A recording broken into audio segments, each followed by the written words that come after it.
Hello aspirant of the UPSC examination 2022 and 23। तो अब एक और चीज हम लोग जो है टेस्ट सीरीज शुरू कर रहे हैं, एक 5-5 या 10-10 क्वेश्चन की, जैसे कि आपको सामने दिख रहा है, जनरल स्टडीज एमसीक्यू।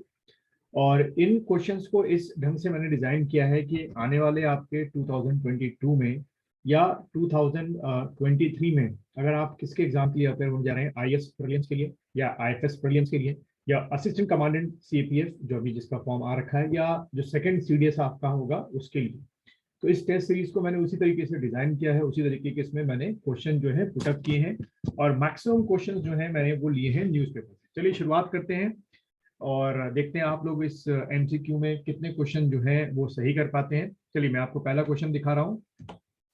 चलिए देखिए इसको क्वेश्चन और अपना टाइम लीजिए पूरे 2 मिनट का।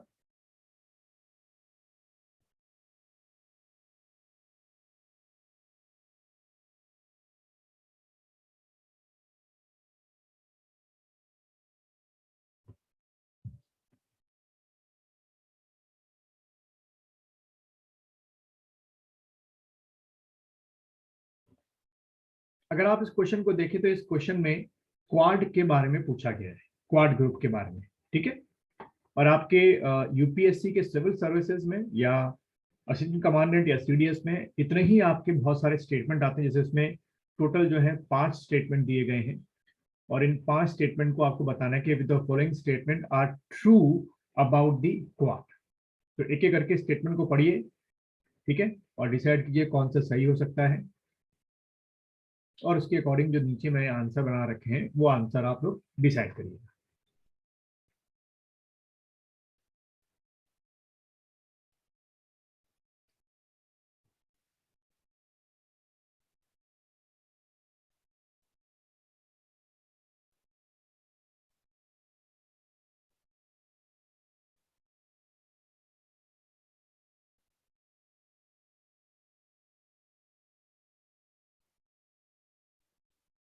चलिए आपका समय जो है वो पूरा होता है। तो अब अगर हम इस आंसर को देखें तो इसका जो आंसर है, मैं सीधे पहले आपको आंसर बताता हूँ, फिर क्या क्या है, क्यों गलत है, उसके बारे में डिस्कस करेंगे। इसका जो आंसर है वो है आपका बी, यानी कि पहला स्टेटमेंट बिल्कुल सही है। The quad is an informal strategic forum comprising 4 Nations. 4 इसमें नेशंस हैं, जैसे कि आपको पता ही है। पहला आपका अमेरिका हो गया, दूसरा हमारा इंडिया हो गया, तीसरा जो है वो आपका ऑस्ट्रेलिया हो गया और चौथा जो है वो जापान हो गया। ठीक है, तो पहला स्टेटमेंट बिल्कुल सही है। तीसरा की अगर बात करें, the group meet for first time in 2007। सबसे पहले जो ये ग्रुप मिला था 2007 में मिला था, क्वाड, बिल्कुल सही है। चौथा statement, it considered an alliance of maritime democracies, ठीक है, या डेमोक्रेटाइसिस। तो मैरीटाइम को लेकर है आपको मेन तौर पे। और the quad does not include provision for collective defence, जैसे कि नाटो है, कि नाटो में क्या बात, नाटो में क्या है कॉन्सेप्ट, अभी आप देखे होगा रशिया यूक्रेन की वजह से नाटो बार बार न्यूज में आ रहा है। नाटो में कॉन्सेप्ट ये है कि अगर यूरोपियन कंट्रीज में कोई भी कंट्री नाटो की मेंबर है और नाटो पे किसी भी एक कंट्री पे अगर क्या होता है, अटैक होता है, तो ये अटैक पूरे नाटो पे माना जाएगा। पर जो क्वाड की बात करें तो कोई ऐसा ग्रुप नहीं है। अब जो गलत स्टेटमेंट है उसमें सिर्फ 2 नंबर का गलत स्टेटमेंट है। क्यों गलत है? One of the primary objective of Quad is to work for a free open, है ना, ये free open prosperous and inclusive Indo Pacific, बिल्कुल सही यहाँ तक, लेकिन इसमें अटलांटिक रीजन इंक्लूड नहीं है। तो यहाँ से इस अटलांटिक वर्ड की वजह से आपका जो है ये सेकंड स्टेटमेंट जो है वो गलत हो गया। और अगर आप इसमें कंफर्म थे, जैसे एक ट्रिक होती है यूपीएससी में, कि अगर आप सेकंड में कंफर्म थे कि भाई ठीक है सेकंड बिल्कुल गलत है क्योंकि वहां पे अटलांटिक वर्ड दे दिया गया है, तो जहां जहां 2 ऑप्शन में है वो आंसर जो है किसी हालत में नहीं हो सकता। तो देखिए, ए में 2 है तो ये आंसर नहीं हो सकता, सी में 2 है तो ये आंसर नहीं हो सकता, डी में ऑल आर ट्रू है तो उसमें 2 भी आता है तो ये आंसर नहीं हो सकता है। तो बाय डिफॉल्ट अपने आप जो आंसर बनेगा वो क्या बनेगा? बी बनेगा। उम्मीद है आपको इस समझ में आ रहा होगा। चलिए अगला क्वेश्चन देखते हैं हम लोग, इसके लिए भी आप लोग 2 मिनट लेंगे। इस क्वेश्चन में जो है वो जीएसटी काउंसिल के बारे में पूछा गया है। तीनों स्टेटमेंट्स को ध्यान से पढ़िएगा और उसके बेसिस पे फिर अपना आंसर जो है वो डिसाइड करिएगा।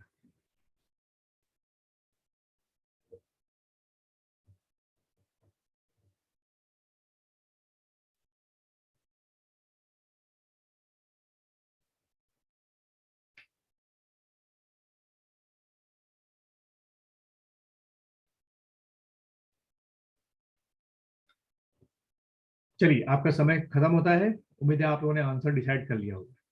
तो सबसे पहले हम जो तीनों स्टेटमेंट है एक एक करके स्टेटमेंट समझते हैं कि जीएसटी काउंसिल को लेकर कौन सा ट्रू है, सही स्टेटमेंट दे रखा है। तो देखिए, जैसे पहला है 102nd amendment act of 2060 pave the way for the introduction of new tax regime यानी कि जीएसटी। यानी कि स्टेटमेंट वन में ये कहा गया है कि 102nd अमेंडमेंट के थ्रू जीएसटी जो है वो इंट्रोड्यूस किया गया भारत में। तो ये जो पहला स्टेटमेंट है पूरी तरीके से गलत है। क्यों गलत है? वो 102 नहीं था, वो 101 कॉन्स्टिट्यूशनल अमेंडमेंट था जिसके थ्रू जीएसटी को जो है वो इंट्रोड्यूस किया गया। अब देखिए, अगर आपको ये पहला स्टेटमेंट पता है तो साफ सी बात है, ए में फर्स्ट है तो ये आंसर नहीं हो सकता है, बी में भी फर्स्ट रखा गया है तो ये भी आंसर नहीं हो सकता है, ऑल आर करेक्ट, आप समझ रहे हैं, ऑल आर करेक्ट में वन रखा गया है तो ये भी आंसर नहीं हो सकता है। तो बचा क्या? आपका जो सही आंसर है ओनली 3। अब सेकंड स्टेटमेंट बताता हूं मैं क्यों गलत है। सेकंड स्टेटमेंट, दिस अमेंडमेंट की जो 101 अमेंडमेंट है insert a new article 279A। तो ये तो बिल्कुल सही है कि जीएसटी का जो रिलेशन है वो किस आर्टिकल से है? 279A से है, याद रखिएगा, in the constitution of India. यहाँ तक तो बिल्कुल स्टेटमेंट सही है। Under which prime minister constitute a GST council, ये गलत हो गया। यहाँ पर प्राइम मिनिस्टर की जगह अगर क्या लिखा होता, प्रेसिडेंट लिखा होता, तो ये सेकंड स्टेटमेंट भी क्या होता? बिल्कुल सही होता। और थर्ड स्टेटमेंट बिल्कुल सही है, इसमें स्टेट और आपके सेंटर दोनों का पार्टिसिपेशन रहता है। अब ये क्वेश्चन अगर आपके यूपीएससी के एग्जामिनर बनाएंगे तो क्यों बनाएंगे आपके आने वाले एग्जाम में? उसकी वजह यह है कि द हिंदू, इंडियन एक्सप्रेस और आपका अमर उजाला, दैनिक जागरण, सभी न्यूज़पेपर में ये खबर जो है वो जनवरी 2022 को आई थी। और ये खबर अगर हेडलाइन जो मैंने रखी, खाली क्या लिखा हुआ है? GST council defer tax rate increase on textiles. तो ये जीएसटी काउंसिल की अपनी जो एक रिकमेंडेशन थी उसको लेकर बहुत बड़ी न्यूज थी और बड़ा डिस्प्यूट हुआ था। तो एग्जाम में भी क्या करते हैं कि इसी अखबारों के न्यूज से जो मेन मेन आपके कीवर्ड्स होते हैं उसी के बेसिस पे वो आंसर बनाते हैं। इसलिए मैंने ये आपके सामने रखा। और अगर हम कुछ जीएसटी के बारे में देखें तो जैसे कि 101 अमेंडमेंट ऑफ 2016 के थ्रू, जैसे मैंने बताया कि जीएसटी इंट्रोड्यूस किया गया आपके इंडियन कॉन्स्टिट्यूशन में। और किस आर्टिकल में आता है? 279A में आता है, तो वो बिल्कुल सही है। और लेकिन जो president to constitute a GST council by an order, ये आपको ध्यान रखना है। और यहीं से अगर देखें कि कंपोजिशन ऑफ जीएसटी काउंसिल में देखें तो यहाँ पर देखिए minister nominated by each state of government, यानी कि जीएसटी काउंसिल में स्टेट गवर्नमेंट के का भी क्या रहता है? रिप्रेजेंटेशन रहता है। उम्मीद है आप लोगों को समझ में ये दूसरा क्वेश्चन आ गया। चलिए नेक्स्ट क्वेश्चन की तरफ बढ़ते हैं। चलिए, ये बड़ा टेक्निकल क्वेश्चन है और खास तौर पर उम्मीद रखता हूँ कि जो साइंस बैकग्राउंड के हैं वो ये क्वेश्चन बिल्कुल सही करें। क्वेश्चन नंबर 3, यहाँ पर मैंने पूछा है आप लोगों से जीनोम सीक्वेंसिंग के बारे में कौन सा इसमें से ट्रू स्टेटमेंट है। जो ये 4 स्टेटमेंट दे रखे हैं जीनोम सीक्वेंसिंग के बारे में, इन चारों में से सही स्टेटमेंट बताओ। चलिए, अपना टाइम लीजिएगा, आप लोग पूरे 2 मिनट का टाइम लीजिएगा, उसके बाद डिसाइड कीजिए इसका आंसर क्या हो सकता है।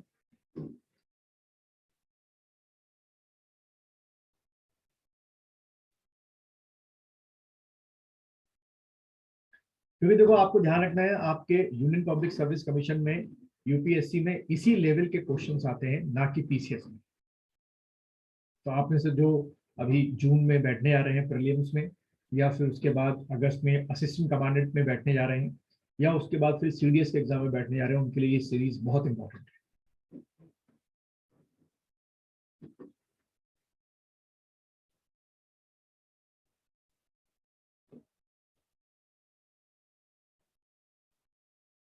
चलिए, उम्मीद है आप लोगों ने ये आंसर जो है इसका डिसाइड कर लिया होगा क्या होगा आंसर।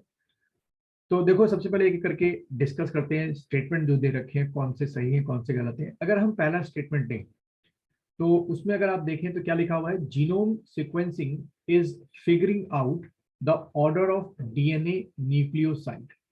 तो ये स्टेटमेंट गलत है। क्यों? क्योंकि डीएनए न्यूक्लियोसाइड नहीं होगा।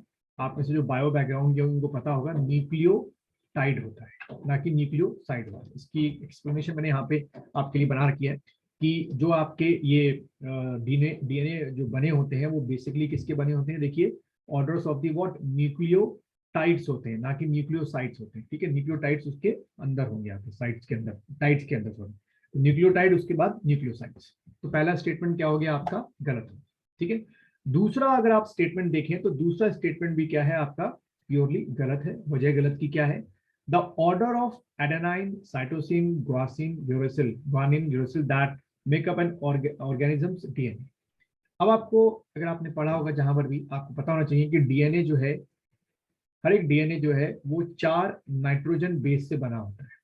और ये 4 नाइट्रोजन बेस कौन से हैं, पहला आपका एडेनाइन है जो कि यहाँ लिखा हुआ है, दूसरा आपका साइटोसिन है जो कि सही है, तीसरा आपका ग्वानिन है जो कि सही है, चौथा जो यहाँ यूरोसिल लिखा है वो गलत है। यहाँ पे क्या होगा, थाइमिन होगा। अगर आप देखें इस स्लाइड में मैंने 4 आपको दे रखे हैं, जैसे कि एडेनाइन, साइटोसिन, ग्वानिन और थाइमिन। डीएनए में हमेशा यही होता है, आपको ये हमेशा रट्टा मार के जाना। इसलिए जो इसका सेकंड स्टेटमेंट है वो भी क्या है आपका, गलत है। तो पहला भी गलत, दूसरा भी गलत। तीसरा, देयर आर 23 ऑटोसोमल क्रोमोसोम, ये भी स्टेटमेंट क्या है, बिल्कुल गलत है।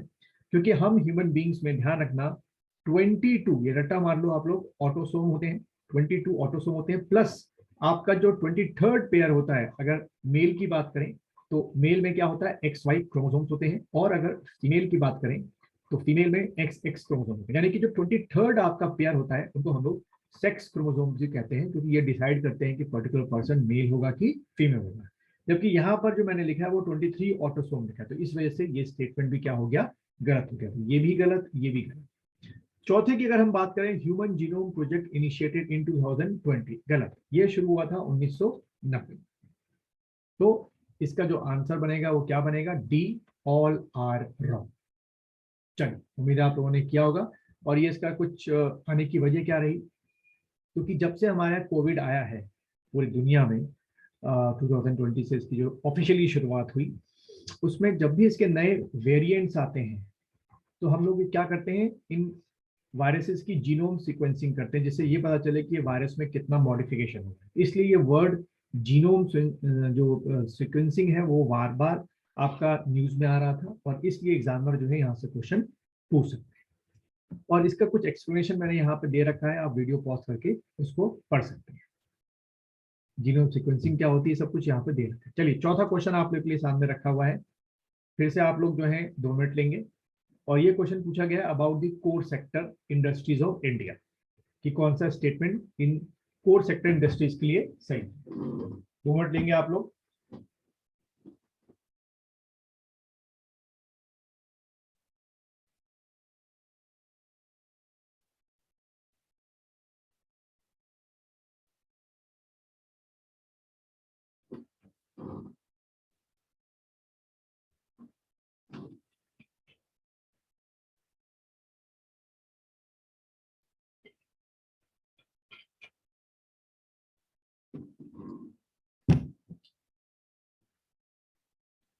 चलिए, आप लोगों ने आंसर डिसाइड कर लिया होगा।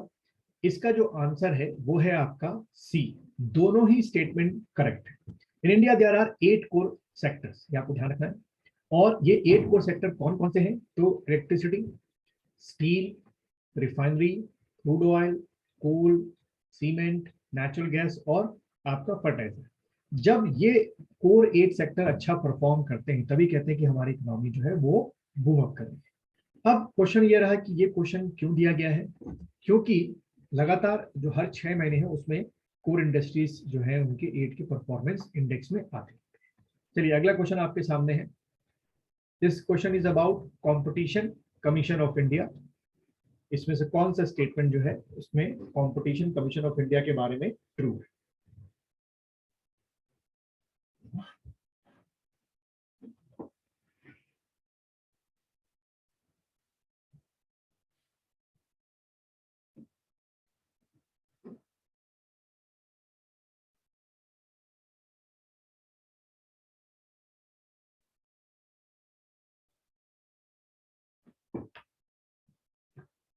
चलिए, आप लोगों ने आंसर निकाल लिया होगा। तो इसमें अगर हम देखें तो पहला जो है competition commission of India is a constitutional body, तो ये स्टेटमेंट बिल्कुल गलत है। कॉन्स्टिट्यूशनल बॉडी हम उस बॉडी को कहते हैं जिसका डिस्क्रिप्शन हमारे इंडियन आर्टिकल या इंडियन कॉन्स्टिट्यूशन में हो। तो इसका डिस्क्रिप्शन हमारे किसी भी आर्टिकल में नहीं है, तो ये क्या है, कॉन्स्टिट्यूशनल बॉडी ना करके एक स्टैचुटरी बॉडी है, क्योंकि this commission has been created by the parliament by an act. तो पहला स्टेटमेंट गलत है आपका। दूसरा था कमीशन वाज एस्टैब्लिश्ड इन 2014, ये स्टेटमेंट भी पूरी तरीके से क्या है आपका गलत है। अगर इसका एक्सप्लेनेशन देखें तो ये कमीशन जो था वो बना था 2003, ठीक है। यहाँ पे क्या होगा 2003 अगर होता तो हम इसको सही मानते।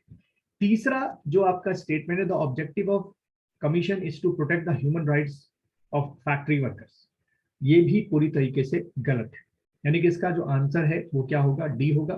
क्यों, अगर हम देखें तो इनका नेशनल कंपटीशन कमीशन का क्या है function, prevent practice that harm the commission, to promote and sustain competition in the market, to protect the interest of the consumers और to ensure freedom of trade. ये आपके चार जो हैं वो इसके क्या हैं ऑब्जेक्टिव्स हैं। तो हिसाब से जो इसका आंसर बनेगा वो डी बनेगा। अब ये क्वेश्चन मैंने क्यों दिया, क्योंकि अभी हाल में ही ये जनवरी 2022 में सीसीआई यानी कंपटीशन कमीशन ऑफ इंडिया ने probe against Apple for unfair practice, ठीक है, कि एप्पल कुछ अनफेयर प्रैक्टिस कर रहा था, तो उसके अगेंस्ट में शिकायत की गई इस कमीशन में और उसने एक जांच जो है वो बिठाई।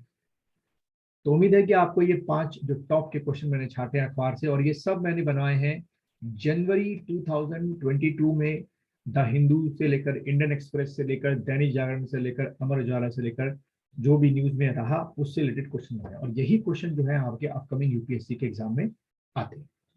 चलिए मिलते हैं नेक्स्ट एक और एमसीक्यू में नेक्स्ट सीरीज में।